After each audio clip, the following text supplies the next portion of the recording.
साथियों, अभी आदरणीय चिदम्बरम साहब ने और अजय माकन जी ने जो बातें बोली वो मैं समझता हूं ना सिर्फ कांग्रेस पार्टी की सोच है, लेकिन अधिकांश भारत के नागरिक और विशेष रूप से नौजवानों के अंदर जो आज पीड़ा है उसको उन्होंने प्रदर्शित किया है। और जैसा अजय माकन जी ने कहा कि सरकार को पहले चाहिए था, जो लाखों लाख खाली पद पड़े हैं, फौज में 2 साल से भर्तियां नहीं हुई, उसके लिए वैसे ही नौजवान आंदोलित थे और कोविड का बहाना लेके 2 साल से रिक्रूटमेंट नहीं हुआ। 1,20,000 ऑफिसर्स के पद खाली पड़े हैं थल सेना के अंदर, तो पहले बैकलॉग को पूरा करना चाहिए था।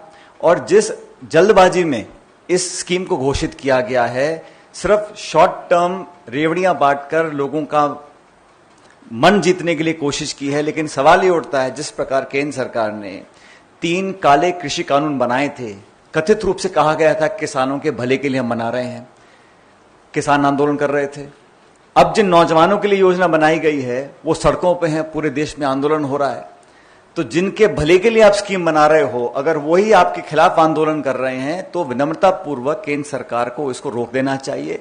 इस स्कीम से लाभ बहुत कम है और नुकसान बहुत ज्यादा है। जैसा चिदम्बरम जी ने कहा, फौज के अंदर, और अजय माकन जी ने बिल्कुल सही कहा, फौज में आप 4 साल के लिए भर्ती कर रहे हैं, 6 महीने ट्रेनिंग करेंगे, उसके बाद साल में 2 महीने की छुट्टी भी जाएगा वो, तो टोटल सर्विंग पीरियड जो है 4 साल का है, उसमें से मुश्किल से 2.5 या 2.25 साल की वो नौकरी कर पाएगा। उस इतने कम समय में नाम नमक और निशान की जो बात कह रहे थे ये बिल्कुल सही है। फौज में सरहद पर खड़े होकर देश के लिए शहादत देने के साथ साथ अपने साथियों के साथ एक असमरणीय एक जज्बात पैदा होते हैं।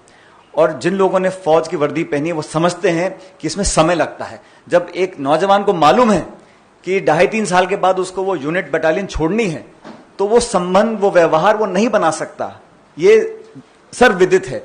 लेकिन जानबूझकर इस स्कीम को डाला गया है। हम समझते हैं इस स्कीम को तुरंत प्रभाव से रोक देना चाहिए।